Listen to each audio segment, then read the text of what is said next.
안녕하세요, 여러분. 즐거운 주말입니다. 자, 지난주에는 제가 마이크를 새로 샀는데 어떠셨나요? 제가 확실히 알았어요. 제가 다시 들어보니까 제가 흥분을 하면 마이크 앞으로 가면서 이게 소리에 노이즈가 생기네요.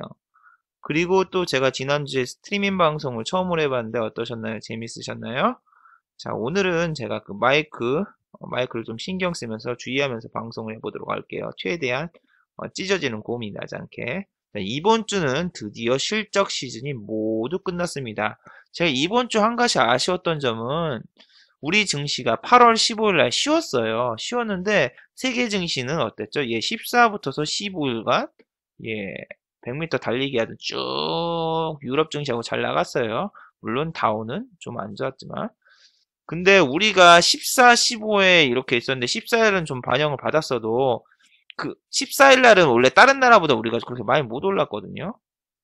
그래서 우리는 금요일 날 빠지고 얘네는 올랐으니까 이걸 좀 많이 반영받았으면 좋겠는데 많이 반영을 안 받았어요. 그래서 15일 날이랑 또 쉬어버리니까 이게 좀 아쉬웠는데 16, 17일 날은 그래도 괜찮았어요. 거기다 금요일 날은 어땠죠?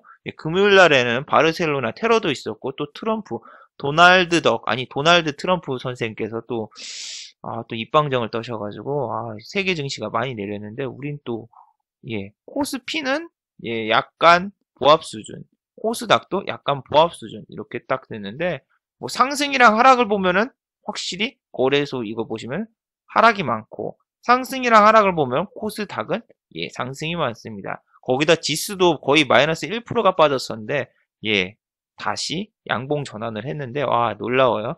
점점 코스닥에 약간씩 수급이 들어오는 느낌이 들기도 합니다. 그래도 좀 더 주의 깊게 지켜봐야 되겠죠. 자, 실적 시즌인데도 불구하고 실적이 잘 나온 주식이 너무 많았는데 북한 리스크로 생각보다 지수가 오르긴커녕 밑으로 곤두박질 친 주식들이 생각보다 많았습니다. 오늘은 그런 종목에 대해서 한번 살펴보는 시간을 가져보도록 하겠습니다. 그리고 제가 이번에 좀 분석을 해봤는데 작년과 다르게 실적 시즌에 외인의 패턴이 좀 바뀌었더군요. 그래서 오늘은 기술적인 지표를 보면서 기술적인 측면도 한번 분석을 해보고 실적도 한번 분석을 해보면 시간을 한번 가져보도록 하죠. 자, 먼저 이번 주 해외 시황과 그리고 한국 증시의 시황을 한번 알아보도록 하겠습니다. 자, 해외 시황부터 먼저 보죠. 다우는 신고가를 갱신한 다음에 신고가를 이렇게 갱신하고 이제 약간 숨고르기에서 다시 올라가느냐 했더니 북한 리스크로 완전히 때려맞았죠. 북한 리스크로 때려맞다가 이제 또 트럼프 형님께서 이제 또 입방정도 한번 떠시고 그러다 바르셀로나 테러까지 일어나면서 금요일 날도 하락을 했고 그 전날에는 아예 급락을 했죠. 다우가 1% 이상 이렇게 빠지는 거는 이렇게 한 달에 한 번 볼까 말까 하는데 그 장면을 봤네요. 그래서 이날 생각보다 저도 금요일 날이라던가 뭐 이때 쫄긴 쫄았는데 선물도 보셨어요? 선물이 우리나라 마이너스 1.25까지 내려갔어요. 마이너스 1.25로 깨져서 이거 좀 많이 빠지겠구나 싶었는데 그걸 해준 것 같아요. 8월 15일 날 우리가 올라갔어야 되는데 못 올라갔으니까 그만큼 보전을 해준 것처럼 웨인 형님이 그래 뿜빠이 하자. 그래 우리 퉁치자 이걸로 퉁치자 해가지고 퉁친 것처럼 퉁쳐준 것 같습니다. 아무튼 다우는 하락으로 끝났어요. 소포가 하락으로 끝났고 해외 선물이 아니라 국내 선물도 0.2로 약간 보합 수준으로 빠졌네요. 근데 제가 약간 찜찜한 게 뭐냐면은 금요일 날 그렇게 수량은 많이 사질 않았어요. 외국인이 매수를 했긴 했는데 조금 샀어요. 조금 샀고 기간은 아예 원래 여기 매수였는데 매도로 전환이 됐죠. 그 거래량 자체는 별로 안 터졌는데 선물이 이 정도 팔아가지고 정배하기도 좀 애매하고 그리고 우리가 다른 나라 빠졌을 때 올라버리면은 좀 그래가지고 그냥 무포 관망이 최고다 생각해서 공격적으로 매매를 하거나 뭐 그러지는 않았습니다. 왜냐면 남들 빠질 때 같이 빠지고 남들 오를 때는 또 못 갈 수 있는 확률이 높기 때문에 그래서 좀 보수적으로 봤는데 우리가 지금 코스닥 좀 이따 차트 보면서 얘기했는데 코스닥이 좀 잘 된 것 같아요. 지금 좀 수급이 외인이 계속 들어오고 있어요. 아무튼 이제 다우가 신고가를 갈아치우고 다음 주에 이게 이렇게 해서 역으로 턴을 할 것인가 아니면 또 61선을 맞이하러 갈 것인가 21600을 깨러 갈 것인가를 한번 잘 지켜보도록 합시다. 다우의 향방에 따라서 이제 코스닥도 향방이 나오는데 코스닥은 이번 주 계속 내렸죠. 그리고 나스닥은 급락도 나왔죠. 나스닥 한번 살펴보도록 하죠. 자, 나스닥도 코스닥이 아니라 다우랑 별로 다른 건 없어요. 여기서 1.12%인가 1.125였죠? 1.9. 어이구야, 종가는 2% 가까이 빠졌어요. 나스닥은 마이너스 2% 가까이 빠졌고 제가 1.125까지 빠진 걸 봤는데 더 빠졌군요. 2% 가까이 빠졌는데 코스닥은 오히려 역상승을 했으니까 코스닥이랑 나스닥이랑 지금 디커플링이 일어나고 있네요. 그러니까 코스닥은 지금 630을 지지를 해주고 있다는 얘기죠. 일단은 나스닥은 6100을 갈 것인가 아니면 다시 6300 돌파로 다음 주에 갈 것인가 다음 주에 한번 잘 지켜보도록 하죠. 근데 다른 나라도 마찬가지로 이제 실적 시즌도 끝나고 자꾸 도널드 형님께서 자꾸 이상한 말을 막 하시고 막 자꾸 북한 니네 뭐 불바다로 만들겠다 뭐 하다 하니까 자꾸 그게 흔들리고 또 이번에 또 금리 인상이 어떻게 됐어요? 금리 인상이라든가 뭐 그런 예고가 또 나오는데 하반기에는 무조건 여러분 금리 인상을 한다고 했습니다. 하반기. 근데 이 시기가 12월 달이 될 것인가 아니면 9월 달이 될 것인가 이거를 좀 잘 지켜보셔야 됩니다. 그거에 따라서 8월 후반에 주가 향방이 좀 달라질 겁니다. 그리고 WTI 유가가 WTI였나 WIT였나 분명히 WTI로 생각 유가가 3% 가까이 올랐습니다. 이거는 미국에서 석유 감산 그거보다 그 소문이 들었어요. 지금 미국에서 그 가스하고 이제 석유를 추출하는 공장 하나가 가동을 멈췄다는 얘기에 3%가 올랐어요. 이런 것도 잘 봐두셔야 됩니다. 유가가 어떻게 되느냐에 따라서 주가도 달라진단 말이죠. 코스피 차트입니다. 코스피 같은 경우에는 2300을 깨러 갈 것이냐 안 깨러 갈 것이냐 했는데 깨지는 않았어요. 깨지는 않고 올라는 갔는데 이게 다 아침에 갭이 뜨고 내려가고 갭이 뜨고 내려가고 이렇게 해서 약간 좀 힘이 많이 빠진 모습입니다. 그래도 코스피 같은 경우에는 어제 같은 경우에 거의 마이너스 1% 가까이 빠졌죠. 0.91까지 빠졌다가 이게 슉 하면서 양전환을 하느냐 하다가 결국 금요일 리스크에 양전환을 못하고 내려갔어요. 그래도 지금 어떻게 됐죠? 2350포인트는 약간 지지를 해줬어요. 지지를 해줬는데 여기로 다시 뚫고 올라가느냐 아니면 이쪽으로 다시 또 깨로 내려가느냐 다음 주에 이걸 좀 주의 깊게 잘 살펴보시기 바랍니다. 61선이 여기에 지금 있는데 2385 정도까지 여기 돌파를 하고 다시 또 21선 보러 가느냐 뭐 기술적인 분석으로 이러는데 문제는 북한이죠. 북한은 근데 이제 좀 약발이 이제 좀 덜 하는데 북한 말고 지금 바르셀로나 테러라던가 뭐 이런 게 지금 일어나서 어떻게 되느냐.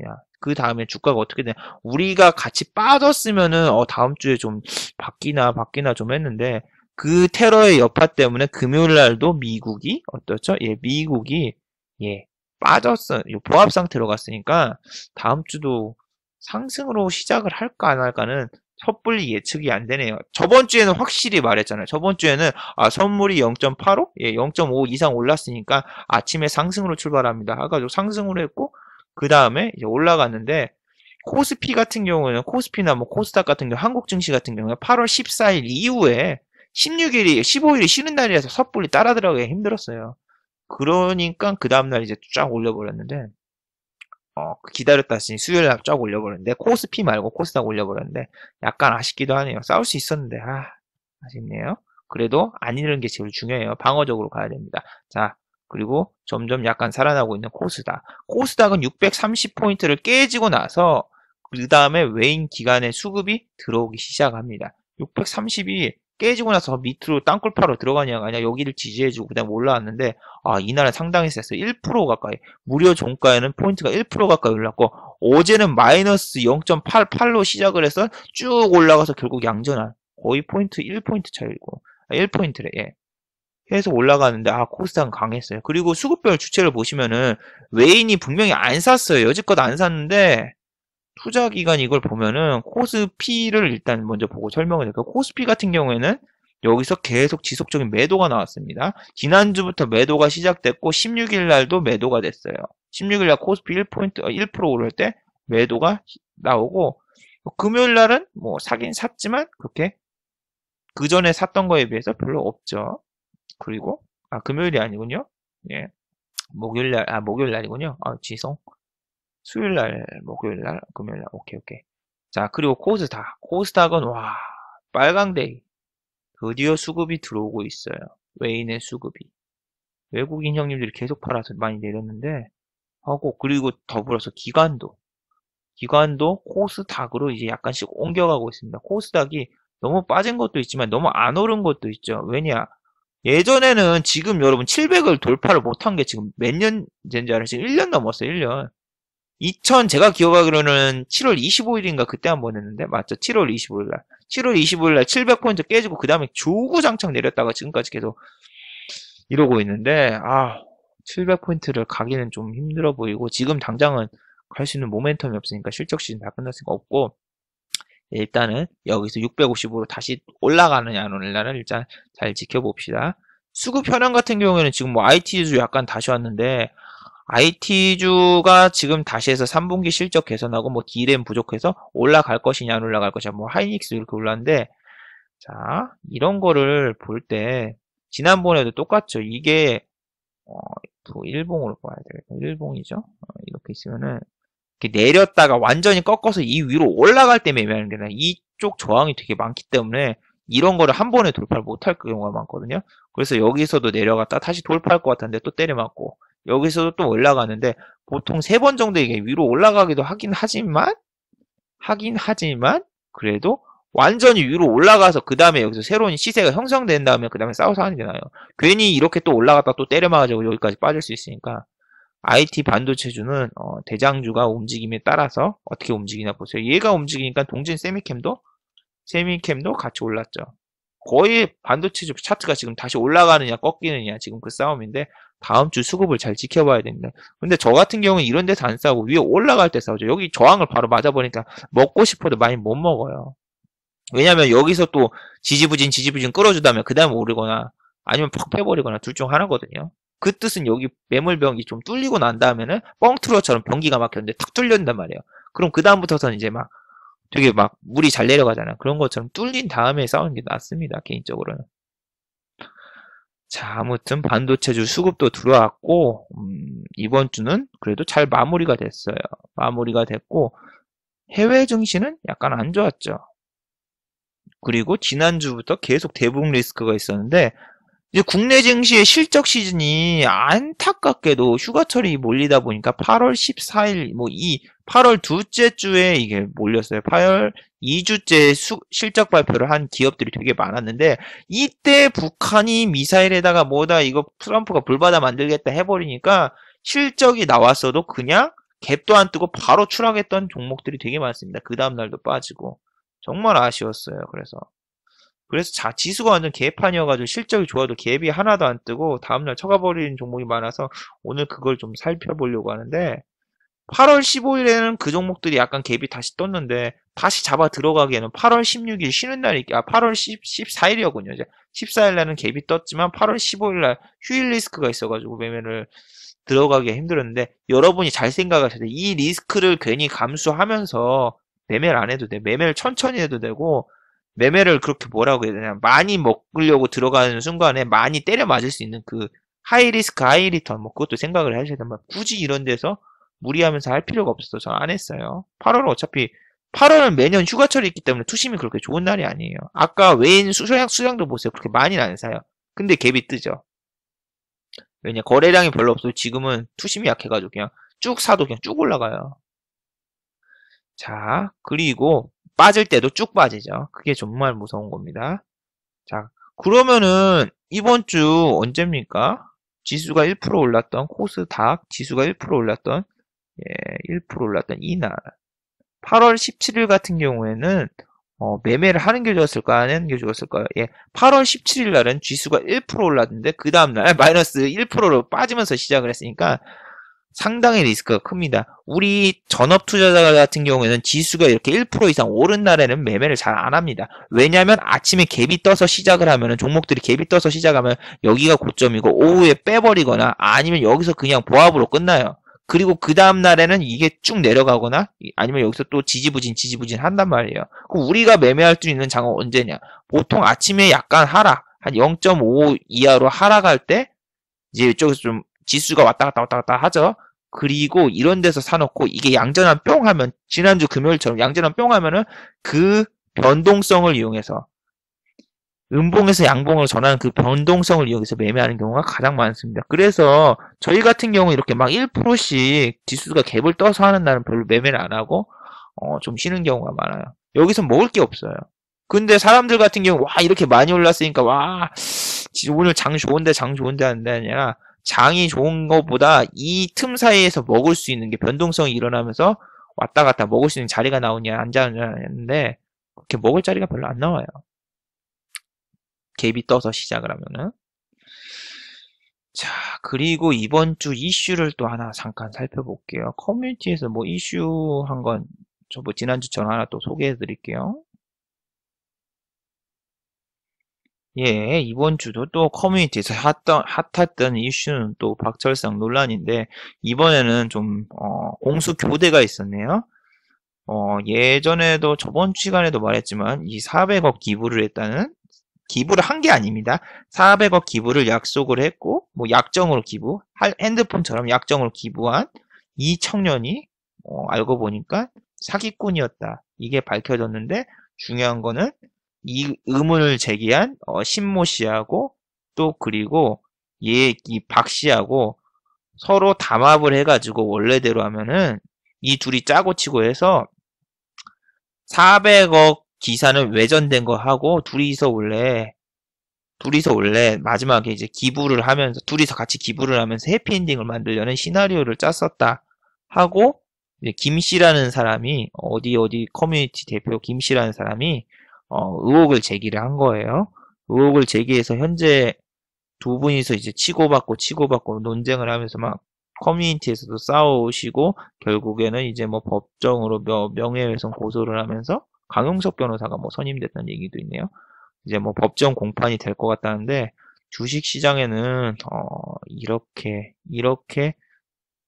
왔다 갔다 하면서 사기도 치고 뭐 이렇게 논란이 되게 많이 일어나요.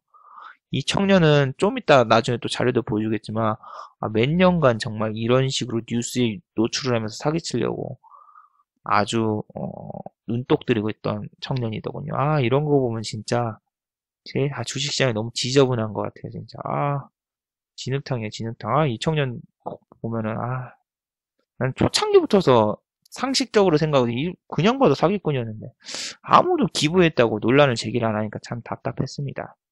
자, 이제 다시 실적주 그거에 대해서 한번 다시 살펴보도록 하죠. 예, 포스코와 더불어서 철강주에는 동국제강이라는 주가 있는데 포스코와 더불어서 같이 덩달아 되게 많이 올랐어요. 그리고 실적 같은 경우에는 동국제강이 그렇게 나쁜 데는 아니에요. 실적은 나쁘진 않은데 일단은 적자 기업은 아닙니다. 적자냐 흑자에 따라서 이게 다른데 자 동국제강 한번 재무제표를 보죠. 동국제강이라 했는데 동국제강 이번에 급락을 했죠. 실적 같은 경우에 적자 기업은 아닙니다. 적자 기업은 아닌데 이번에 급락을 했어요. 철강 산업이 정말 이제 미래가 밝다면서 포스코가 30만 원을 넣고 동국제강도 막 신고가 갱신을 했는데 실적이 발표되면서 급락을 했습니다. 실적이 얼마가 나왔을까요? 실적을 보면은 여기 보시면 알겠지만 2분기 실적이 부진하다 나왔고 전년 동비에서 14% 매출은 증가를 했어요. 14.8% 증가를 했는데 영업이익이 중요하죠. 51.4% 감소를 했어요. 그래서 주가가 어떻게 됐느냐? 아주 개급락이 나왔죠. 주가가 여기쯤이었나요? 거의 막 5%, 6% 빠지는데 중요한 게 1타로 끝나는 게 아니라 1타 쌍피처럼 3타. 북한 리스크까지 있는데 실적까지 안 좋아버린다. 그러면 더블 KO 펀치가 들어가요. 더블 KO. 댐프 시롤이 들어간다고 생각하시면 돼요. 댐프 시롤이 들어가지고 3연타로 딱 3연봉처럼 따다다닥 4연봉이군요. 죄송. 따다다닥 빠져가지고 지금 주가가 13,000원 다시 올라왔는데 금방 빠졌죠. 근데 이번 달이 아니라 이번 실적 시즌에는 좀 바뀐 게 있는데 수급 자체는 동국제가 그렇게 나쁘지가 않았거든요. 왜냐면은 외인이 아니라 기관이 계속 팔아도 수급이 보세요. 수급이 15,000원대 계속 있어요. 이 멋진 수급. 근데 이 멋진 수급이 있는데 15,000원은 위에서 가지를 못하는 거야. 계속 깨져. 계속 깨지고 얘네가 예전에는 제가 뭐 작년 영상을 보세요. 한 일주일에서 3일 정도만 이제 수급이 들어온 경우가 있어요. 수급이 안 좋은 게 실적이 안 좋은 주식은 1일에서 3일 정도 작업 쳐가지고 수급 보여주고 그 다음에 실적 발표 땅 하면은 팔아먹는 거. 그런 전략이 있었는데 이거 같은 경우에는 작년에 비해서 실적이 안 좋았단 말이에요. 근데 이렇게 많이 수급이 있으면은 얘가 실적이 좋구나 해서 수급 매매하시거나 일반 매매하시는 분이 따라 들어간단 말이에요. 근데 분명히 외인이 이만큼 사도 기관이 이만큼 좀 팔죠. 팔면서 이게 약간 좀 불균형이 안 맞았는데 이런 데서 이제 로스컷 같은 게 나가죠. 15,000원 이하인데 이 새끼들이 갑자기 던지기 시작하는 거예요. 외인이. 왜 던질까? 자, 전에도 말했지. 공매도를 딱 보면은 실적이 안 좋은 거 알고 있었어요. 얘네가 얼마나 사악하냐면은 15,000원 이때쯤 되면은 공매도를 진짜 사상 최대로 많이 쳤어요. 14,000원대하고 15,000원대 이럴 때 공매도를 봐봐요. 공매도 몇 프로예요? 공매도 그리고 14,450원 거의 14,400원에서 15,100원 사이에는 공매도를 엄청 쳐놨어요. 그러면은 이 주가가 올라가려고 해도 공매도 1,000원대까지는 올려놓고 그 다음에 쫙 빼버리면은 어떻게 될까요? 공매도 1,000원 거보다 더 올라가면 쇼커버링이 혹시 나오지 않을까 막 기대하고 개미들이 따라가기도 하고 그리고 이 수급이 있으니까 실적이 좋겠구나 해서 따라가는데 샥 하면서 급락하죠. 물론 이게 다음 분기 뭐 실적이 좋은 리포트가 나오면서 올라갈 수도 있지만 단기적으로 봤을 때는 샥 빠지잖아요. 웃기죠. 딱 15,000원 근처에서는 공매도를 쳐놨으니까 여기까지는 계속 왔다 갔다 하는 거예요. 여기까지는 계속 왔다 갔다 하면서 15,000원까지는 계속 이렇게 한 번씩 터치를 해주는 거예요. 그러면은 돌파 매매를 좋아하는 사람은 이게 돌파하고 더 갈 것이다 하면서 이쪽에서 빨려 들어가는데 실적이 딱 나오면서 여기서 팍 하고 빠졌잖아요. 근데 얘네가 이렇게 빠지면 15,000원에서 손해 아니야? 손해 아니야? 15,000원이잖아. 니네 이쪽에서 많이 수급이 있잖아. 15,000원대에서 많이 샀잖아. 수급이 있잖아. 아니죠. 이렇게 로스컷을 위에서 15,000원에서 빼면서 차익 실현도 하고 그 다음에 공매도. 이 공매도가 25%가 뭐예요? 25%에다 이 사상 최대 공매도 이렇게 쳐놓고 하니까 더 밑으로 빼버리면 얘는 결국 이익이에요. 최종 병기 수익 이런 식으로 되니까 이 공매도율을 잘 보고 쌓아야 돼. 보통 일주일이 아니라 벌써 공매도를 한 2주 전부터 쳐놓고 이렇게 작업을 계속한 거예요. 공매도. 이게 언제야 이거. 15,200원에서 이렇게 공매도를 사상 최고로 쳐놨잖아요. 여기서 쳐놨으니까 이걸 절대 넘기질 않는 거야. 실적 발표 전까지. 실적 발표 전까지 12,500원을 15,200원으로 종가를 만들어 놓지 않고 그 다음에 공매도 침대까지 끌어들이고 물리고 그 다음에 빼버리고 실적 안 좋은지 아니까 외인 기간은 우리보다 더 높습니다. 근데 단지 수급을 보여주면은 우리가 빨려 들어가서 여기서 큰 손실이 있게 되는 거죠. 그렇게 이런 게 너무 많아요. 위에서 공매도를 졸라 많이 쳤잖아요. 15,200원대에서 계속 공매도 치고 여기서도 또 공매도 치고 올라만 가려면 공매도를 엄청 쳐버립니다. 그래 놓고서 밑으로 척 빼버리고 실적까지 안 좋으니까 불안감에 빠지면서 던질 수밖에 없죠. 얘도 그랬고 이번엔 반대로 실적이 잘 나왔어요. 티웨이홀딩스는 뭐죠? 항공주예요. 티웨이홀딩스는 항공주인데 실적도 되게 잘 나왔어요. 어닝 서프라이즈가 나왔는데 여기는 뭐 언급도 없냐 어떻게? 티웨이홀딩스 티웨이홀딩스 같은 경우에는 저가 항공도 주고 그리고 또 유가가 내리면서 더 각광받고 그랬었는데 이미 52주 신고가를 찍었다 쭉 내려왔습니다. 쭉 내려왔고 여기까지 찍고 쭉 내려왔고 너무 가파르게 올랐지만 모든 주식이 지금 다 이랬죠. 주식이. 근데 얘가 실적이 48억인가? 보고서가 지금 안 나왔네요. 48억인가 나오면서 2분기에는 항공주 같은 경우에 여러분 2분기는 3월부터 6월이니까 비수기입니다. 비수기라서 실적이 잘 안 나오는데도 불구하고 이번에 실적이 좀 잘 나왔어요. 실적이 잘 나왔고 실적 발표를 한 날 어떻게 됐나요? 네, 3%대 급락을 했습니다. 3%대 급락이 아니라 그 전부터도 계속 내렸어요. 아까랑 똑같지 않아요? 동국제강처럼 4일 동안 계속 내렸잖아요. 물론 시세 자체가 시황 자체가 북한 때문에 안 좋았던 것도 있지만 얘도 한번 공매도 볼까요? 얘도 참 꺼림직합니다. 4,000원대 공매도를 엄청 쳐놨어요. 4,000원대 올라가는데 공매도를 보시면은 공매도율이 있잖아요. 이렇게 높았는데 395, 350원대 이때부터서 계속 공매도를 엄청 때려놨습니다. 수량을 보세요. 그냥 이 밑에서부터 4,000원만 넘어가면은 공매도 수량이 엄청나게 급증을 했어요. 그러면 어떻게 하냐? 아까처럼 똑같아요. 동국지강처럼 4,000원대까지 계속 꼬시는 거야. 그래서 개미들이 4,000원대 물리게 하고 밑으로 쫙 빼버리는 거죠. 물론 실적이 잘 나왔지만 그래도 빼버립니다. 그럴 때는 물론 북한 리스크 때문에 빠진 것도 있지만 제주항공 같은 경우는 북한 리스크 때문에 빠졌다가 다시 올라갔잖아요. 북한 리스크 때문에 이렇게 뺐다가 실적이 잘 나서 결국 이렇게 딱 올려버렸는데 얘는 그런 거가 없이 물론 지금은 약간 턴했습니다. 더 올라갈 수도 있지만 그런 거 없이 그냥 이틀간 더 빼버리대요. 무서운 거예요. 딱 빼버리다가 이제 어느 순간 됐다면 이렇게 다시 올릴 수 있지만 이렇게 4일간 겁주면은 보통 팔 수밖에 없어요. 물론 이거 장기로 들고 뭐 그럴 수도 있지만 일단은 실적이 잘 나왔는데도 안 가면은 하루 이틀이 아니라 계속 한 3일 4일 이렇게 안 가버리면은 더 내려갈 거를 생각하지 더 올라갈 건 생각 안 한단 말이에요. 아무튼 얘도 똑같아요. 얘도 4,000원대 공매도를 쳐놓고 계속 꼬시잖아요. 여기서도 꼬시고 여기서도 꼬시고 이렇게 해서 올리겠지.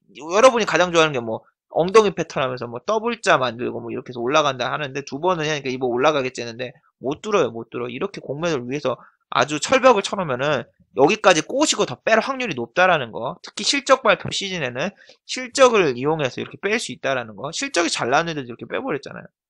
그래서 공매도가 되게 무서워요.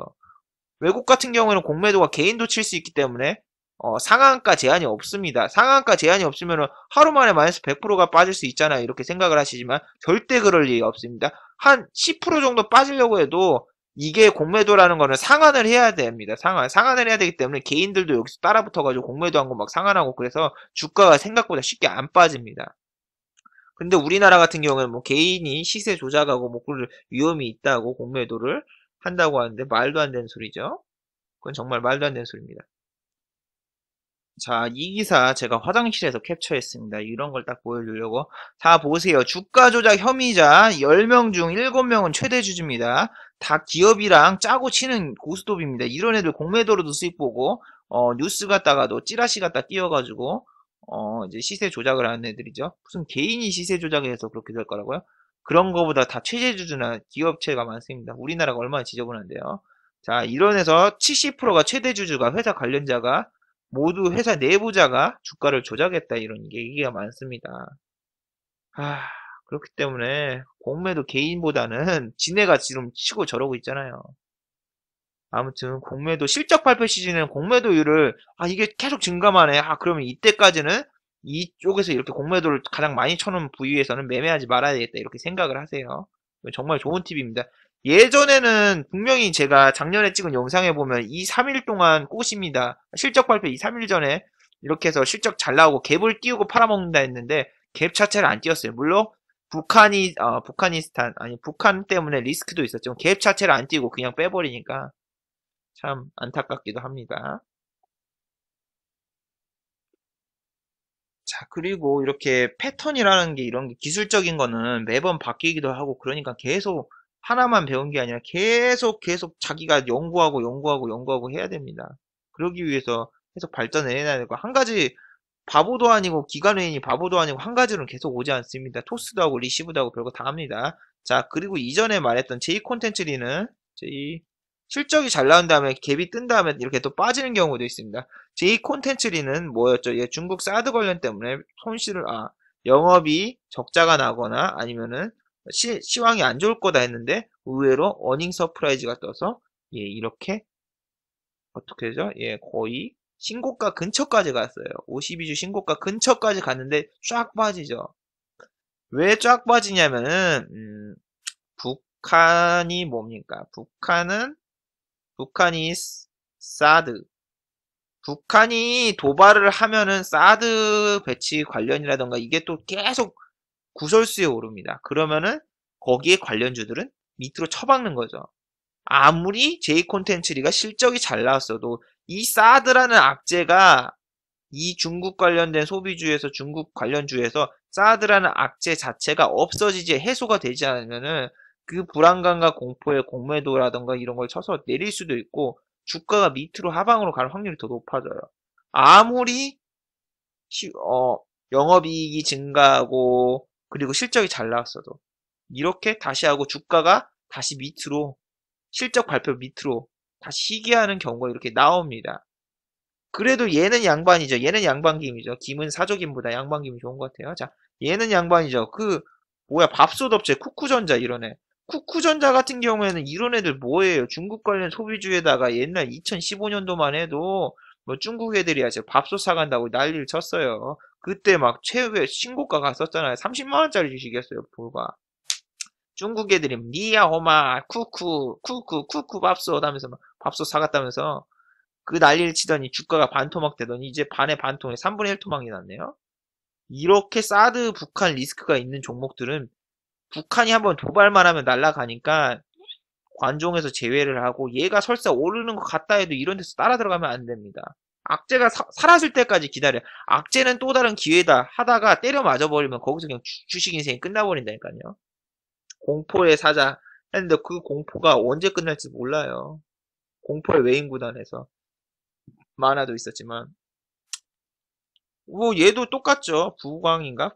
부방이죠. 부광은 부광약품이고 부방도 리온쿠첸이었는데 이거 상호명이 바꿨죠. 얘도 똑같아요. 옛날에 한 10,000원 가까이 했던 것 같은데 2011년도 연봉 10,000원 가까이 가다가 예 이렇게 때려 맞았죠. 얘도 3분의 1 토막 났어요. 똑같아요.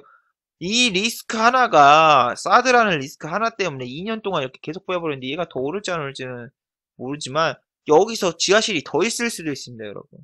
그럼 이렇게 리스크가 있는 악재가 있는 애들은 실적이 잘 나와도 섣불리 들어가서 매매를 하거나 그러려고 하지 마세요. 물론 이때 사놓고 뭐 묵은지가 아니라 김치전은 아니고 김치처럼 푹 고온에다가 이게 살균 소독하면서 이제 또 보관하겠다 하시는 분들은 있을지 모르겠지만 굳이 막 코스피가 랠리하고 있는데 이런 랠리도 만약에 이런 애들 물려 써봐요. 이런 애들 막 물려 써봐요. 얘네들 막 물려 써봐. 작년에 물려 써봐요. 작년에 물려 써봐요. 이런 거 무슨 코스피 랠리하고 있고 막 코스닥 랠리하고 있고 막 그런데 이런 데서 물려가지고 그냥 자기 주식은 멍하니 가만히 있어야 됩니다. 랠리도 반영도 못 받았는데 더 내려가 봐요. 정말 스트레스 받습니다. 그래서 우리 증시가 잘 가든 말든 내 종목이 올라야 돼요. 내 종목. 그러기 위해서는 손절도 필요하고 종목 교체도 필요하고 그런 겁니다. 그리고 실적도 보시면은 쿠쿠전자나 이런 애들은 예 실적도 부진했어요. 중국 소비 그러니까 엔터 관련주라던가 영화 산업 같은 경우에는 중국의 사드 관련 피해가 약간 있었음에도 다른 걸로 좀 이제 회복이 됐는데 중국 부자가 중국 짱깨 형님들이 진짜 소비를 많이 하시는 제품 화장품이라던가 이런 거는 실질적으로 타격이 있다라는 거를 인정을 하셔야 돼요. 짱깨 형님들 무섭다니까요. 한번 고집이 그 황씨고집 옛날에 우왕청심원만 원 황씨고집처럼 세서 위험해요. 그래서 사드 관련주 옛날에 막 이게 바닥이다 모아가자 이러신 분들 보고 수익 나신 분들 본 적이 없는 것 같아요. 계속 빠졌으니까 몇 년 동안. 그래서 이런 거를 그냥 차트 보고 기술적 분석으로 이렇게 들어가는 게 아니라 뭐 5일선, 21선, 골든크로스 이렇게 딱 합체해서 그레이트 다간 이런 게 아니라 이런 거 이전에 이렇게 실적이라던가 영업이익이라던가 이런 걸 다 분석하고 거기다 또 공매도도 분석하고 또 주담이랑 한번 딱 통화도 한번 때려주고 실적 언제 발표하냐 뭐 이런 것도 물어보면서 해야지 단기르든 단타라고 해서 뭐 이런 거 한 뭐 3분 봉보고 이렇게 따다다닥 때리는 게 아니라 모든 건 시황과 실적 그리고 모멘텀 수급 이게 다 합쳐가지고 매매를 하는 거예요. 단기든 장기든 중기든 다 그냥 미래도 없는 거 그냥 이런 주식 사가지고 하면 망한다니까요. 물론 이 주식을 말하는 게 아니라 지금 현재 자체는 악재가 있는데 그 악재가 해소될 기미가 안 보이잖아요. 기미는 기미태에서 멀미약이고. 아무튼 정말 주의하셔야 됩니다. 아, 라인이었네. 아, 그리고 또 오늘 또 종목에 대해서 하나 또 얘기하자면, 롯데 손해보험. 롯데 손해보험 같은 경우에는 제가 한 2주 전에 예. 문재인 케어 때문에 이게 좀 내린다고 했었는데, 그 당시에는 외국인 수급이 이렇게 빠져나가는데, 아우, 연기금 형님께서 엄청 땡기신 거예요. 연기금 형님께서 왜 땡기셨나 딱 보니까, 이게 뭐예요? 이게 왜 다시 이게 주가가 오를까? 차트를 보면은, 완전히 이 새끼들이고 뭐야 손해보험주는 이제 손실일 거다 하면서 막 주가를 밑으로 쫙 뺐는데 갑자기 용기금 형님이 등장해서 다시 52주 신고가를 갈아치웠어요. 아 그래서 원인을 보니까 아 주주 친화 정책을 하는구나. 예. 롯데 쇼핑이라던가 롯데 그룹주는 주주 친화 정책으로 중간 배당을 실시하고 또 중간 배당에 또 이제 배당 자체도 더 2배로 높여서 하겠다 이렇게 예고를 했잖아요. 삼성전자가 200만원 막 못 돌파하고 그럴 때 막 주춤 거릴 때 그때 뭐라고 했어요. 외인들이나 뭐 주주부들한테 이제 우리 자사주 매입도 하고 자 호재는 자사주 매입이 있습니다. 물론 비싸게 살 때 자사주 매입도 있고 그 다음에 이제 배당을 2배로 늘리겠다. 그러면은 배당 좋아하는 예, 기금 형님들이 이런 데다 투자를 해서 오는 경우가 있는데 롯데 손해보험도 예, 연기금이 엄청 땡겼네요. 그래서 외인이 아니라 이제 손바뀜이 약간 일어났죠. 기관이 아니라 외인 형님들이 이렇게 딱 던졌는데도 기금 형님들이 아 우리가 받을 게 하면서 받았는데 이런 경우도 있지만 보통은 빠지는 경우도 많아요. 근데 여러분이 뭐 체크를 해보세요. 롯데라던가 포스코 그 다음에 또 여러 가지 기업이 있는데 그런 회사들이 주가가 빠지면은 주가를 방어해주러 주주 친화 정책을 내는 기업이 있습니다. SOE라던가 이노베이션 같은 경우에는 배당을 주다가 기름값이 너무 내려가지고 안 줬어요. 안 주다가도 또 다시 되니까 중간 배당도 지금 주고 있죠. 다시 올라가니까 그렇게 주주 친화 정책을 하는 데도 있고 포스코 같은 경우에는 예전에 15만원 가까이 내리면서 검찰 조사도 받고 현대차 같은 경우는 뭐 노조 파업하고 뭐하고 한다니까 주가가 너무 내려가니까 예 뭐 했다 주주 친화 정책으로 중간 배당을 실시하고 그래서 주가가 다시 올라갔던 적이 있어요. 이런 거 하나하나 다 체크해 놓으면 나중에 주가가 막 급락이 나오면 그때 들어가서 장기로 먹을 수도 있습니다. 그래서 주주 친화 정책을 하는 회사 자체를 많이 찾아보시는 게 좋아요. 그건 장기적으로도 되게 좋습니다. 주주를 이제 보호해주겠다. 주가를 지켜주겠다. 뭐 이런 거 있죠. 주주 방어 정책. 파이널 피전 같은 거죠. 예. 그리고 예, 또 금요일 날 약간 급등했던 종목 중에서 한원 시스템이라고 있습니다. 한원 시스템은 제가 홈캐스트하고 마찬가지로 뭐지? 제 ATM 종목이었어요. ATM 종목. 한원 시스템 제 블로그에서 검색해 보시면은 매매일지가 있는데 얘로는 단 한 번도 손실 본 적 없는 것 같아요. 하루에 1%씩 한 20만 원씩 벌었던 것 같은데 얘로. 그리고 실적 발표 때는 얼마 벌었냐 얘는. 아무튼 한원 시스템 얘뭐 이때는 한 7만 원 벌고 한 10만 원씩 벌었던 건데 하루에 막 10만 원씩 한 번에 막 10만 원씩 벌었던 것 같아요. 그래서 얘로 진짜 한 번도 손실 본 적 없던 것 같아요. 그랬던 주식이었습니다. 한원 시스템, 13만 원. 예, 아무튼 뭐 이런 식으로 맨날 1%씩 잘 먹었던 종목이에요. 얘 자체는 별로 그렇게 변동이 없는 종목인데 얘가 올랐어요. 얘 전기차 때문에 올랐나? 아니에요. 전기차 친구 뭐 있죠? 얘 수소차가 있는데 수소차 관련해서 이제 얘가 급등을 했어요. 수소차 관련해가지고 현대자동차에서 이제 수소 연료 전기 자동차를 만들면서 이제 뭐 부품이 들어가니까 한원 시스템이 올렸는데 한원 시스템은 전기차 주면서도 또 중국과 관련이 있어요. 중국과 관련이 있어서 중국에다 뭐 부품 납입도 하고 그러기 때문에 중국 리스크에 얘는 되게 많이 빠졌던 회사입니다. 빠졌고 수급도 뭐 이런데 아무튼 얘를 보면은 얘를 이렇게 딱 보잖아요. 옛날에 13,000원에서 엄청 올랐다 여기서 바로 빠졌던 기억이 있는데 얘도 보면은 지금 오른 이슈가 있잖아요. 얘는 정확히 말하면은 자동차에 들어가는 공조기, 예, 공조기가 들어가기 때문에 친환경 자동차에 또 들어가기 때문에 그게 공조기가 기본적으로 들어가기 때문에 뭐 자동차 실적이 좋으면 얘도 같이 오릅니다. 근데 얘는 전기차 오를 때 얘는 막 바닥을 기었어요. 왜냐? 중국 리스크 때문에. 아무튼 얘는 이제 이렇게 급등을 하는데 얘가 실적이 좋을 거다 해서 오른 게 아니라 단지 수소차입니다. 수소. 네, 이산화수소가 아니라 그건 과산화수소군요. 지금. 수소차로 오르는 건데 여러분 그거 아세요? 수소차가 지금 현대에서 개발한 게 옛날에 나온 게 있어요. 투산 IX라고 있는데 이게 한국에서 몇 대 팔린 줄 알아요? 35대 팔렸어요. 35대. 그렇기 때문에 이 수소차가 정말 실용성이 있느냐 또 나왔는데 100대 정도 팔리냐 이게 몇 대가 팔리냐 그건 가늠이 없는데 이건 단지 그 소문과 미래 성장성 뭐 그런 걸로 오른 거기 때문에 이게 실질적으로 실적에 반영된다고 생각을 하면 안 됩니다.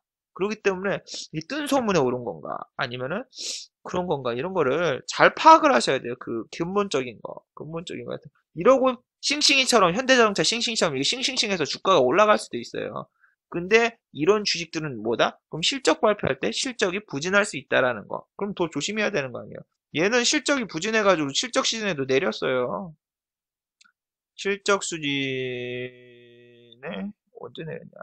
중국 리스크에다가 실적도 그러니까 실적이 맞아 중국 시장에서 부진해서 뭐 이익 목표가 상승을 했는데 아무튼 중국 리스크에다 뭐 해가지고 실적도 잘 안 나왔었어요. 그렇다고 적자 기업은 아니에요. 근데 그걸 알아두시는 거. 이게 싱싱이처럼 더 올라갈 수는 있는데 실적 자체는 당장은 나올 수 없다는 거. 수소차가 활성화가 된 다음에 되면 좋은데 그때는 뭐 주가가 더 올라가 있겠죠. 자, 그리고 마지막으로 이 종목 한번 보죠. 오텍이라고 있습니다. 오텍은 에어컨 관련 업체입니다. 오텍은 제가 작년에 영상 찍었던 거 한번 보세요. 8월달에 영상 찍었던 거 보세요. 이런 주식은 겨울에 사야 된다. 에어컨주는 에어컨 실적이 나온 8월달에 사는 게 아니라 여름에 사야 되는 게 아니라 겨울에 사야 된다 이렇게 말을 했고 얘는 예전에도 말했어요. 얘 급락이 나왔는데 왜 급락이 나왔냐면 실적 가이던스, 그러니까 컨센서스를 충족하지 못해서 분명히 실적은 23.8% 증가를 했는데 얘는 못 올랐어요. 못 올랐는데 얘가 왜 못 올랐을까요? 얘는 작년에도 제가 영상 찍은 거 보세요. 얘는 애널이 정말 거지 같은 놈이 했다고. 오텍은 항상 실적 전에는 이렇게 갭을 띄워가지고 이렇게 올라가 신고가까지 가요. 작년 거 보시면은 진짜 데칼코마니입니다. 데칼코마니. 수급호분들이 맨날 매매하시는 종목인데 얘가 정말 나쁜 게 수급이 나쁜 것도 아닌데 얘는 단지 애널리스트. 애니멀이 아닙니다. 애널이 얘 목표 주가라던가 목표 주가가 아니라 컨센서스를 얘 너무 높게 잡는 거야. 맨날 8월 정도 되면 뭐 에어컨 소비가 하는 날이 있어도 8월은 에어컨 소비를 한 주가 아니라 3분기입니다. 근데 얘를 그 전부터서 뭐 에어컨 사용량이 급증할 거다 하면서 목표 주가라던가 아니면 컨센서스 영업이익 자체를 너무 높게 잡아놔요. 너무 높게 잡아놔. 그런데 맨날 실적 발표하면은 실적이 부진하지는 않는데 분명히 실적은 부진하잖아요. 실적은 잘 나왔어. 근데 너무 목표치를 위로 잡아놓으니까 얘가 그냥 급락이 나와버려요. 얘 그냥 17%인가 18% 떨어졌어. 얘도 그렇게 뭐라고 해야 되나. 호가가 두꺼운 종목이 아니어가지고 그냥 급락 너무 잘 나요. 16% 빠졌어요. 물론 이 밑에서 이렇게 하지만 이거 자체 돌파하기 좀 힘들어요. 이 밑에서 산 사람들은 좀 막 땡큐베리 마치지만 이렇게 실적 발표 하나에 급락이 나오는 게 지금 너무 비일비재합니다. 북한 리스크 플러스 이제 이거 들어가니까 댐프시롤로 들어가가지고 실적까지 안 좋으니까 이렇게 들어간다니까요. 근데 이런 거의 근본적인 원인은 실적이 잘 나왔는데 목표 주가를 너무 높게 잡은 애들 주의를 해야 돼요. 이런 주식을 계속 체크를 해놔요. 아 얘는 왜 맨날 목표 주가를 높게 잡아? 딱 하면은 얘 또 실적 발표할 때 또 이러겠지 하고 주의를 하라는 얘기죠. 자, 그리고 또 커뮤니티에서 글이 이제 하나 올렸는데 이게 뭐냐면은 KBS PD라고 있는 외삼촌 옛날에 올라왔던 거래요. 외삼촌이 있는데 그 사람들이 무슨 대통령과의 만찬같이 뭐 그런 모임 자리가 있는데 거기서 나 뭐 여러 가지 썰을 얘기를 해놓은 거래요. 그러면서 무슨 박철상이라는 애가 여러 가지 슈퍼개미랑 같이 만나는데 여기서는 가장 대단한 사람이 박철상이다. 외삼촌은 박철상이라고 했다. 이렇게 얘기를 했대요. KBS PD. 근데 KBS PD 여자란 얘기가 있던데 이런 말도 안 되는 썰이 이렇게 주식시장에 올라오고 하는데 이런 걸 믿지 마세요, 여러분. 이거 박철상 본인이 썼다고 밝혀졌어요. 그리고 이거 자체 썰이 나올 수가 없어요. 이런 썰이. 무슨 기부액수로 사람을 평가합니까? 말도 안 되는 거고, 이거 자체는 여러분, 이거 경북대 커뮤니티 게시판에 올랐던 건데, 본인이 썼다고 인정했고, 예, 지금은 사라졌습니다. 얘는 몇 년 전부터서, 2, 3년 전부터서 모든 커뮤니티에 이런 글을 올리면서 자기 자신을 홍보를 하고 다녔습니다. 저는 그냥 뭐, 계좌 올리고, 그 다음에, 뭐 했죠? 그냥 칼럼 쓰고 이랬는데, 얘가 계속 얘가 아마 본인이 그랬을 거예요. 얘가 막, 너는 400 갖다가 400만 원밖에 못 벌지만 뭐 본인은 400억을 번다. 뭐지? 박철상은 400만 원 갖다 400억을 만든다. 뭐 이런 개소리 같은 걸 계속 써놔가지고 제가 그런데 커뮤니티 같은 데 활동을 안 하게 되는데 이런 이렇게 이상한 글 올리고 이거 말도 안 되잖아요. 말도 안 되는 글 올리고 댓글로 좀 비꼬는 애들은 진짜 여러분 주식시장에 조심하세요. 막 여러분이 막 손실난 거 막 이런 거 막 하소연하면 여러분한테 제가 도와드리겠습니다. 접근하는 애들 다 무시하세요. 그런 거 도와줄 한가한 사람 없습니다. 잘하시는 분들 중에서. 저도 물론 그렇고 저는 쥐뿔도 못합니다. 자, 지난주 그리고 유튜브 라이브 생방송 보신 분이 있나요? 나름대로 재미도 있었고 시청자가 한 150명까지 찍히고 한 평균 100명 정도 됐는데 참 대단하기도 했습니다. 근데 주식시장이 여러분 막 무서운 게 아까도 그렇지만 자기한테 뭐 해주겠다 접근하시는 분들은 다 배제를 하세요.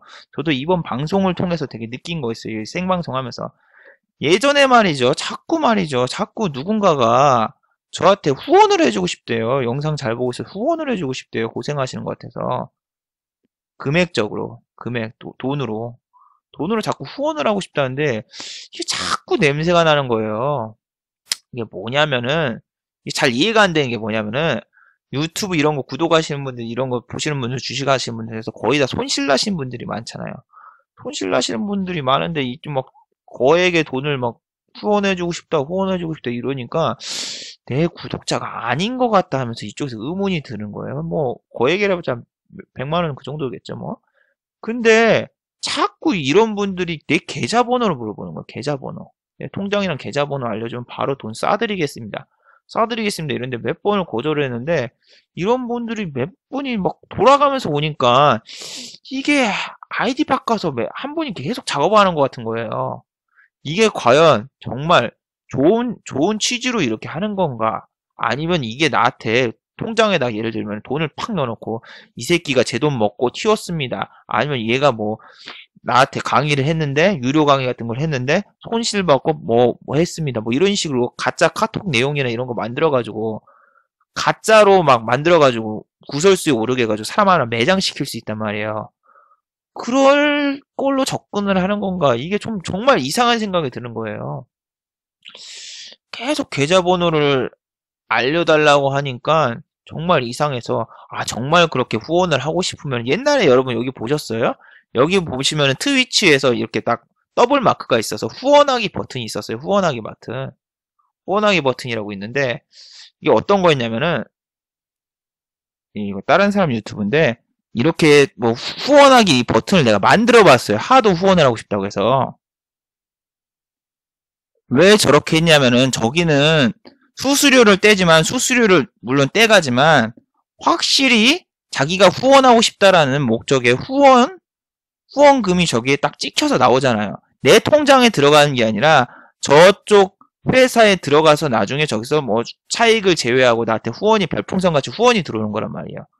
후원이 들어오는 건데 그러면은 저렇게 후원을 해주고 싶으시면 저기다가 후원을 해주세요. 저기는 공식적으로 기록이 남으니까 본인이 정말 선뜻 섬심을 써서 저기다 한번 해주십시오 해가지고 내가 여기다 버튼도 만들었단 말이야. 딱 쉽게 하기 위해서 여기다 버튼도 딱 만들어놨는데 얼마가 들어왔을까요? 그 후원해보시고 싶다는 분들이 많았는데 얼마가 들어왔을까 과연? 한번 보여드릴게요. 그 후원하기 버튼을 만든 다음에 100원도 안 들었어요. 단돈 100원도 안 들었어요. 이 100원도 안 들어왔다는 거는 이런 식으로 후원을 해서 자기가 진짜 기부 형식으로 했다는 거는 보여주기 싫다는 거고 통장에다가 어떻게든 딱 찍어 놓은 다음에 뭔가 이제 불순한 의도가 있었다라는 거죠. 이거를 계속 말하지만 저 같은 경우에 뭐 어디 유료 업체나 유료 리딩 있다는 거 듣지 마라, 뭐 하지 마라, 이렇게 계속 하면은 그 유료 업체 측에선 저런 애들 되게 짜증난다. 어떻게든 없애버려야 되겠다가 저 알바를 풀고 분명히 그럽니다. 아까 박철상 저런 것처럼 알바처럼. 그래서 걔네들 입장에서는 되게 싫어하니까 얘를 어떻게든 박살 내야 되겠다 하면은 그런 식으로 내 계좌에다가 돈을 딱 거액을 입금한 다음에 얘가 내 돈 먹고 튀었습니다 하고 딱 소문 한 번만 내면 돼요. 딱 한 번만 내면은 그 다음에 그게 가짜든 말든 상관이 없어요. 여러분이 예를 들면 뭐 연예인이 뭐 누가 성폭행 뭐 아니면 성추행을 했다 뭐 이런 뉴스가 나오는데 거기서 뭐 무죄 판결이나 아무 혐의 없음 그게 떠도 그 혐의 없음 기사가 아예 안 나오거나 아니면 사람들이 앞에 기사만 봤기 때문에 걔는 계속 이미지가 망가져가지고 걔는 어디 방송도 못 나오고 계속 그냥 그 이미지 때문에 사람들이 무죄 있는 것도 모르고 그 사람들의 기억 속에는 아 얘는 성추행범 이런 식으로만 이미지만 남는 거예요. 그렇기 때문에 얘네가 진짜 완전히 망가뜨리려고 이렇게 오는 거구나 하는 생각이 되게 많이 들더군요. 예전에도 몇 번 말했지만 저 같은 경우에는 이런 거 해가지고 뭐 유료로 리딩을 하거나 뭐 VIP 회원을 모집하거나 뭐 이런 적 한 번도 없어요. 뭐 그런 적은 없는 게 없고 예전에 이런 적은 있었어요. 분명히 이 영상에도 나왔지만 이 영상을 보신 분들 알 거예요. 욕심절제와 매매 중독 저기 벗어나기 저 영상에도 나온 거 알지만 예전에는 제가 뭐 가르치는 것보다는 여러 명이서 해가지고 좀 더 빨리 매매를 해서 돈을 좀 벌고 싶다 하는 취지에서 몇 명을 모아가지고 이제 해볼까 이런 생각도 했었어요. 근데 어떤 분이 한 3개월 동안 계속 정말 열심히 하겠습니다. 정말 열렬 구독자입니다. 뭐 해보겠습니다. 계속 부탁을 하길래 이분을 만났는데 이분이 한 60세에 넘고 다 퇴직하신 분이에요. 근데 깡통 차서 200만 원밖에 없으신 분이더군요. 나 이런 분인지도 몰랐어요. 그래서 막 열심히 해보겠습니다. 뭐 했는데 뭐 강의실 잡아놓고 뭐 강의를 해도 뭐 했다? 예, 핸드폰을 만지작거리거나 어디다 보고 앉아서 핸드폰을 만지작거리거나 전화를 하거나 아니면 졸고 있거나 손가락을 단 하나도 까딱을 안 한 거예요. 손가락을. 그래서 이분이 정말 이상한 거예요. 뭐야 이 사람. 그리고 정말 웃겼던 게 처음 만나자마자 지각도 하고 하는 말이 저 자판기 있는데 자판기에서 커피 좀 사달라는 거야. 뭐야 자기가 커피를 사줘도 아쉬울 판만에 커피도 사달라고 하고 밥을 먹는데 밥을 내가 다 내역을 공개했지만 저 영상 보세요. 밥을 내가 다 사줬어요. 만날 때마다. 그리고 무슨 2시간짜리 수업을 하다가 하는데 2시간 지각을 하고 거의 반나절간 지각하고 막 그랬고 이 사람 만나다가 내 또 차 사고까지 나가지고 사고 치는데도 수리비가 엄청 들었단 말이에요. 아무튼 제가 정말 그때 너무 열받아가지고 정신과 치료도 받으려고 했는데 이분은 여러분 진짜 증거가 다 있어요. 저는 이분한테 단돈 100원이라도 뭐 손실 입혀드린 적도 없고 그랬는데 손실 입혀드린 것도 없고 뭐 돈 받은 것도 돌려드렸습니다. 그리고 계좌 인증도 다 있고 아무튼 이런 분이 막 나를 찾아와서 너무 괴롭히니까 진짜 막 정신과 치료를 받거나 아니면 유튜브 자체 그냥 접어버릴까 이런 생각밖에 안 했어요. 도저히 계속 이것만 하면 막 카드 사고 뭐 사고 돈만 계속 쓰는데 이게 할 필요 있나 뭐 이런 생각을 했었어요. 되게 많이 했었어요. 그래서 이런 사람이 대체 왜 접근했을까 뭐 근본적인 원인을 생각을 해보니까 내 매매일지의 수익금을 보고 하는 사람도 있고 매매일지를 요즘 왜 안 올리시냐 하는데 매매일지를 제가 올린 다음에 어떻게 됐어요 여러분. 매매일지 올린 다음에 내 주변에 실제로 나를 알고 있는 사람이 밥을 수익 난 날은 무조건 나보고 밥 사오라 하면서 그냥 식당 가가지고 계산도 안 하고 나간단 말이에요. 이거 보세요. 이거 3월 내내 매주 내가 밥을 다 샀다니까요. 나 혼자서 뭐 삼겹살집 가서 이만큼 먹습니까? 이만큼 6만원, 뭐 10만원 넘게 계속 내가 밥만 산단 말이에요. 수익 날 때마다. 그리고 이게 정상입니다. 여러분.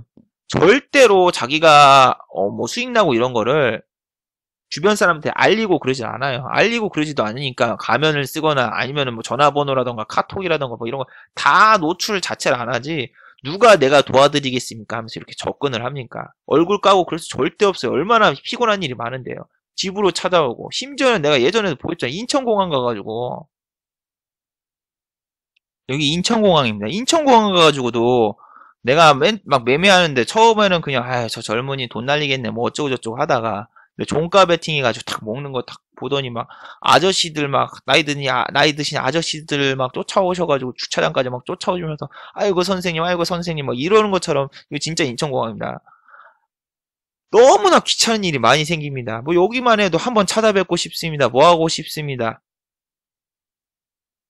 이것도 최근에 온 거 뭐 이런 건데, 이거 뭐 간절합니다. 제발 뭐 재능 기부를 해주십시오. 도와주십시오. 만나주십시오. 이런 거 맨날 오는데, 정말 끝도 갔다 없습니다. 저 답장한 적도 없고, 만난 적도 없어요. 뭐 이거를, 왜냐면, 뭐라고 해야 되나. 내가 그런 거 하면서 지금 돈이 그렇게 필요한 편이 아니기 때문에, 그냥 나 혼자서 밥 먹고 살 정도만 벌면 되기 때문에, 뭐 이런 거 따로 뭐 유료로 하거나 뭐 그럴 생각이 아직까지 전혀 없단 말이에요. 근데 저런 거를 외전되게 해서 소문 내거나 그럴 사람들이 너무 뭐라고 해야 되나 주식시장에 많은 것 같아요. 일부러 어떻게 달려고. 심지어는 유튜브 라이브를 하는데도 거기서 계속 그 논란을 만들려고 하는 사람이 있어요. 논란 같은 걸 만들려면 딱 쉽죠. 얘가 뭔가 말 실수하거나 아니면은 뭐 같은 거 이제 뭐 이상한 말 하면은 거기다가 뭐 인증해봐라 뭐 하라면서 선동하고, 보통 뭐 시위대 같은 경우는 또 사법경찰 있잖아요. 사법경찰이 막 이제 중간에 분열을 일으키거나 뭐 그런 식으로. 저는 그 이번에 그 라이브 영상 편집하면서 보니까 계속 몇몇 분들이, 그 편집하기 전에 거지만 몇몇 분이 눈살 찌푸리게 너 얼마 벌었냐 얼마 벌었냐 얼마 벌었냐 하는데, 지금도 말이죠. 지금도 내가 계좌 인증된 거 영상만 봐도 맨날 욕이 올라옵니다. 맨날 욕이 올라오는데, 이분은 욕도 하시고 내 구독도 해놓으시고 그냥 싫어요 누르시러 오신 분이 모르겠는데, 이분도 아마 라이브에서 보신 것 같은데, 이분 뭐예요? 개소리 그만해 하면서 잘난 체 한다고 하는데, 내가 계좌 까고 얘기한 거 보면은, 나는 진짜 요즘 댓글이 이상한 게, 옛날에는 그러니까 계좌가 안 까진 영상이면 상관이 없는데, 계좌가 까진 영상 중에서 좀 길면은 이 새끼들이 안 보고 그냥 댓글을 다는구나 하는데, 요즘에 하이라이트 영상에도 뭐 계좌가 까진 게 되게 많잖아요. 그래가지고 이만큼 매매했다 이걸 보여주는데도 계좌 까봐라 뭐 해봐라 뭐 해봐라 막 이렇게 얘기하는 거 보고, 얘네는 영상 자체를 안 보고 그냥 댓글을 다는구나 하고, 계좌가 까지면 자랑한다 하면서 뭐 이렇게 욕을 하는 사람도 있고 뭐 하고 하니까, 뭐 일상생활 자체가 할 수가 없어요. 지금 이미 뭐 찾아오신 분들이나 뭐 그냥 음성만 듣고도 찾아오신 분들이 있고, 보통 유재석이라던가 뭔가 뭐 유튜브에서 유명하신 분들 같은 경우에는 길 가다 마주치면은 사인 부탁드려요. 잘 보고 있습니다. 사진 한 장 찍어요. 이거지. 나는 만나면 어떻게 되는 줄 알아요? 선생님 제발 부탁입니다. 살려주십시오. 저희 처가식이 울고 있습니다. 막 이런 식으로 호소하시는 분들이 되게 많단 말이에요. 뭐 살려주십시오 하는데 내가 무슨 뭐 납치범이에요? 그것도 아니잖아요. 그래서 되게 진짜 힘듭니다. 힘들어. 방송에서도 너 얼마 벌었냐, 너 여지까지 얼마 벌었냐, 이렇게 하면 내가 얼마 벌었습니다 하면은 내 방송을 보고 있는 주변 지인분들이 야, 쟤 얼마 벌었다는데 밥을 그거밖에 안 샀어. 야, 저럴 수가. 이런 식으로 구설수가 나는 오프라인에서 오를 수도 있고, 반대로 또 그거를 얼마 벌었습니다 딱 하면 뭐야 그거밖에 못 벌었어? 하고 얘기를 하시는 분들도 있겠고, 오프라인이 아니라 그 상태에서는. 아니면 내가 이만큼 벌었습니다 하면 그 다음에 뭐 해봐, 야 인증해봐 하면서 무슨 타블로 논란처럼 계속 논란을 만들어가지고, 거기서 뭐 이런 거 갖다가 확산시켜가지고 그냥 이미지 추락시키고 이런 거 그냥 퇴출시키고, 뭐 아까 박철상처럼 뭐 해봐 이렇게 한 식으로 있잖아요. 내가 왜 해줘야 되는데, 내가 뭐 돈 받고 뭘 한 것도 아무것도 없는데, 뭐 이쪽에서 얘네들은 그렇게 논란을 자꾸 만들려고 하시는 분이 있는 것 같아요. 오자마자 너 이거 하는 이유가 뭐야? 홍보해서 투자자 모으려고?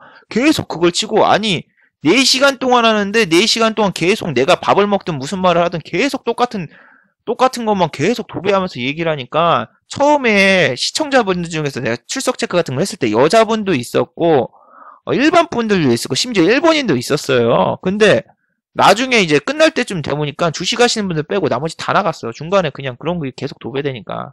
내가 그냥 일반인이고 여자고 그러면 주식에 관심도 없는데, 나는 뭐 그냥 이 사람 일상 이야기라던가 뭐 그런 걸 듣고 싶은데 계속 이거 주식 방송이 아닙니다. 주식 방송이 아닙니다 하는데, 얼마 벌었냐 얼마 벌었냐, 네가 변돈에다 평균값 계산해봐, 이거 번 거 맞냐 계속 물어보고. 그러니까 내가 뭔가 말실수하고 뭐 그런 거 하기를 바라면서 오시는 분들도 있으니까, 와 진짜 주식시장이 무섭고 진짜 조심해야 되겠구나 이런 생각밖에 안 들더군요. 아까 보세요. 막 몇백만 원 후원하고 싶습니다. 뭐 하고 싶습니다. 막 아까 그런 사람도 있었잖아요. 아까 막 나한테 접근해가지고.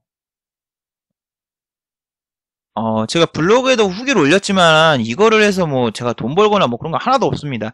제가 뭐 복권 같은 거 준비하는데 콘텐츠 준비라던가, 뭐 예를 들면 화상 카메라라던가 마이크라던가 이거 사는 데만 30만 원 썼어요. 이거 계속 얘기하는 거는 오히려 내가 쓴 돈이 많다고 사람들이 이런 거 하면 진짜 뭐 돈 벌려고 한다, 뭐 하려고 한다, 뭐 자꾸 오해를 하니까 말을 안 해주면은 사람들이 좀 오해를 하고 오히려 나쁜 돈 만든 경우가 많아서. 자, 이것도 보시면 알겠지만 내가 이만큼 했어요. 4시간 동안 정말 너무 허리가 아프더군요.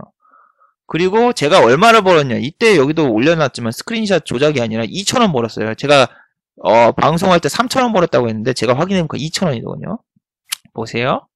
제가 번 돈, 2,000원 벌었어요. 그리고 이 2,000원을 받을 수 있느냐? 아닙니다. 2,000원 중에서 30%가 세금으로 나갑니다. 유튜브 측에 줘야 되고, 내가 받는 돈 1,400원밖에 없어요. 그럼 이 1,400원을 받느냐? 아닙니다. 이거는 구글 같은 경우, 유튜브 같은 경우는 10만원이랑 100불이라는 수익이 쌓여야지 출금이 가능하기 때문에 이 1,400원 자체는 출금을 못해요. 이게 10만원, 11만원이 쌓여야지, 이게 11만원이 돼야지 이 돈을 나중에 출금할 수 있는 거예요. 자, 내가 2,000원 받았는데, 예를 들면은, 그날 내가 이벤트 하나 했죠. 아메리카노라던가 뭐 하나 쏘겠다고. 이 아메리카노 하나 값이 이거보다 더 많이 나갑니다. 그리고 파스가. 파스도 붙일 사람, 혼자 사니까 파스 붙일 사람이 없어가지고, 침대에 깔아놓고 이렇게 했네요. 아무튼 내가 말하고 싶은 거는, 그렇게 뭐 해주겠다, 뭐 해주겠다, 뭐 해주고 싶습니다. 이렇게 접근하는 사람들 다 조심하라고요. 나도 지금 이거 보고 알았죠. 슈퍼챗이나 이런 거 있으면은, 만약에 진짜 막, 그 남자들이, 뭐, 그 사람들이 뭐, 통장에다 돈 넣으려고 했던 그 사람들이 있었으면은, 정상적으로 후원할 수 있는 이런 거 아니면은, 아까 그 슈퍼챗이라던가 그런 데서, 이런 데서 후원을 했겠죠. 근데, 내 딱 촉감이 틀리질 않는 거야. 이거를 계속 보니까, 진짜 이거는 왠지 사기꾼 같은데, 이거 사기꾼이 지금 나한테 사기치려고 접근하는구나. 이런 촉이 착착착착 오는데, 틀리질 않는 것 같아요. 박철상 사건도 그렇고. 난 박철상 처음에 옛날에 커뮤니티에서 봤을 때 이놈은 사기꾼이다 했는데, 2년 뒤에 밝혀지니까 속이 약간 시련하게 됐는데, 그때 그런 그 리플에 시달려서 너무 힘들었어요. 그래서 앞으로는 진짜 좀, 뭐라고 해야 되나, 좀 지켜주세요. 그 스트리밍 할 때도 내가 만약 본인이라면은 답변하기 곤란한 질문들 같은 거는 좀 하지 말아주셨으면 합니다. 뭐, 나도 즐겁게 일상 얘기도 하고 그냥 하는 건데, 거기 와가지고 얼마 벌었냐 계속 물어보는데 내가 뭘 해줘야 돼요. 그리고 책 추천 같은 것도 옛날엔 내가 책 추천 같은 거 영상을 만들어서 해줬잖아요. 하니까 책을 추천해 주신 분이 유튜브를 시작해가지고 또 거기서 하고 있으니까 사람들이 와서, 야, 너 저 사람이 유튜브를 하고 있는데 저기서 종목 추천해 놓은 거 사도 되냐? 오히려 그런 걸 얘기하는 거야. 나 그런 거 제발 하지 말라. 계속 1년 동안 얘기를 했는데 그런 걸 안 듣고. 두 번째로는 또 뭐다? 또 너 주식 어떻게 배웠냐? 강사 추천 좀 해달라고 하는데 내가 강사 추천을 해주잖아요? 그럼 나중에 그 강사랑 좀 안 맞아. 사이즈가 안 맞아서 좀 나랑 안 맞아. 근데 강의료 같은 게 100만 원 정도 하잖아요. 유료 강의 그런 거. 100만 원 날리면 저 새끼랑 이 새끼랑 한패구나. 내가 당했다. 저 새끼 목적은 이거구나. 이런 생각이 든단 말이에요. 예를 들면 수급 매매나 그런 걸 내가 옛날에 했으니까 수급 매매만 배우러 가신 분들 지금 한 10명 넘습니다. 거기 가가지고 죽 쓰고 계신 분도 있지만 그런 거 배우러 가는 사람이 다 있는데 나는 강사 추천이나 그런 거 안 해줬단 말이야. 본인 스스로 그쪽에 가서 한 거지. 난 추천 같은 거 안 해줘요. 추천하면 뭔가 구설수에 오를 수 있고 논란이 될 수 있으니까. 그러니까 안 해드립니다. 본인들이 이제 좀 많이 생각을 좀 해주세요. 나도 참, 나는 일개 개인일 뿐이지 내가 뭐 유료 리딩하고 뭐 그렇게 뭐 투자자 모집하고 그런 사람이 아닙니다. 일단은, 참 많은 얘기를 하는 것 같네요. 벌써 또 1시간이 넘네. 5시가 넘었네요. 이 영상 올리면 7시 될 것 같은데. 오늘 반나절 동안 이거 하고 있네요. 자, 마지막으로 한번 정리해 볼게요. 예, 오늘 참 심플하네요. 자, 실적주 점검입니다. 자, 실적 컨센서스가 높은 종목들은 체크를 하십시오. 자, 실적 컨센서스를 높게 잡은 종목이나 내년에 다음 분기에도 컨센서스를 계속 높게 잡는 종목. 아까 오텍이 있죠. 오텍 같이 계속 애널이 목표 주가도 높게 잡고 뭐 영업이익도 높게 잡고 막 계속 실적이 나오는 거보다 2배 높게 잡아가지고 아까 급락이 나오는 그런 종목 잘 체크를 해주세요. 실적이 충족이 안 됐을 땐 투매가 나오느냐 아니면은 또 갑자기 레포트를 하나 써서 미래 성장 가치가 충분합니다 하면서 지지를 해주면서 더 올라가느냐 그런 것도 하나씩 다 체크를 해야 됩니다. 두 번째, 악재가 부각되는 종목은 실적이 좋아도 피해라. 예, 제2콘텐츠를 있죠. 악재가 나와도 실적이 좋아서 턴어라운드를 했으나 그 업종의 악재가 업종이로 됐냐? 업종의 악재가 아직 해결이 안 된 거. 사드 그런 거. 해결이 안 됐으면은 그 투심이 불안하기 때문에 주가가 다시 원래대로 될 가능성이 매우 높습니다. 제2콘텐츠를 아까 했죠. 그리고 3번, 예, 롯데 손해보험처럼 주주 친화 정책이 나오는 종목을 체크하라. S-오일이라던가 현대자동차 이렇게. 주가가 하락하면은 기업에서 주주 친화 정책으로 중간 배당 혹은 자사주 매입 같은 걸 해서 주주 친화 정책적 주식을 하는 거를 잘 체크해 주시면 좋습니다. 자, 이런 종목은 투매가 급락이 나올 경우도 장기적으로 봐서 가져가는 경우도 되게 좋습니다. 자, 마지막 4번. 아까 길게 얘기했던 거죠. 주식으로 도움을 주겠다는 사람은 믿지 마세요. 자, 주식 시장엔 나 빼고 정말 믿을 사람이 없습니다. 저도 믿지 마세요. 개뿔도 없습니다. 자, 아무것도 안 했는데, 뭐, 내가 손실 보고 있습니다. 뭐 이런 거 아무 말도 안 했는데 접근하여서 도움을 주겠다. 혹은 내가 뭐 손실날 매매일지를 올려주니까 제가 도와드리겠습니다. 전 개미들의 힘이 되겠습니다. 뭐 이런 사람들 다 조심하세요. 주식 혼자 하는 겁니다. 자, 그리고 아무리 손실이 커도 이런 업계 쪽에 힘을 빌리지 마세요. 그럼 더욱더 큰 손실, 지옥을 맛보실 수 있을 겁니다, 여러분. 자, 1시간 넘게 찍었네요. 자, 오늘 어떠셨나요? 참 여러 가지 얘기를 했고, 오늘 실적이나 그런 거에 대해서 좀 많이 얘기를 한 것 같아요. 뭐 생방송은 또 스트리밍 언제 할지 모르겠는데, 다음번에 좀 더 재밌는 방송을 한번 해볼 수 있도록 하면 좋겠어요. 난 나름대로 많이 준비했는데 계속 주식 얘기만 하니까 진행이 잘 안 돼요. 그리고 애드포스트가 뭐냐면은, 제 이런 거 보시면은, 제 블로그 어떻게 오시냐 뭐 물어보신 분 있는데, 블로그를 어떻게 오냐면은, 제 채널 혹은 위에 보이시는 사이트로 들어오셔가지고, 그냥 여기 와서 클릭하시면은, 블로그에 들어가집니다. 블로그에 들어가지면은, 밑에 이렇게 포스트 밑에 이렇게 텍스트 광고가 있습니다. 이걸 클릭해 주시면은, 5원, 10원, 1원 이렇게 수익이 저한테 약간이라도 들어와요. 이걸로 돈 못 봅니다. 저 38원 벌었어요. 지난주에 막 이것 좀 눌러주세요 이렇게 말했는데, 일주일 동안 38원 벌었네요. 예, 50원도 못 벌었죠. 길가에서 땅을 파도 50원 나올 것 같아요. 아무튼, 많은 도움 안 되겠지만 저거라도 있으면은 설빙이라도 갈 수 있지 않을까? 50원씩 먹으면은. 저것도 해주시고, 유튜브 광고도 끝까지 좀 봐주시면 고맙겠습니다. 저것도 똑같아요. 저것 또한 1원, 2원, 3원 해가지고 한 50원 벌고 그러는데, 1년 동안 해서 수익이 난 게 없어요. 그러니까, 그만큼 이거는 뭐 따로 나중에 수익이 나면 정말 축하해줘야 되는 일입니다. 얘가 나중에 이러다 몇백만 원 벌게 됐다. 이러면 이 새끼 진짜 몇 년 동안 지금 영상도 한 300개 올리고 그래서 정말 노력하더니 된구나. 축하를 해줘야 되는 겁니다. 그리고 제가 쓴 돈도 많아요. 지금 이거 하면서. 그러니까 영상 광고도 많이 봐주시면 좋겠고, 예, 좋아요와 구독하기도 많이 눌러주시면 감사하겠습니다. 오늘 이거는 마이크가 좀 제대로 나오려나? 너무 흥분해서 또 앞에서 말한 거 아닌가? 자, 좋아요, 구독하기 많이 눌러주시고, 예, 즐겁고 편안한 주말 되시기 바랍니다. 수고하셨습니다.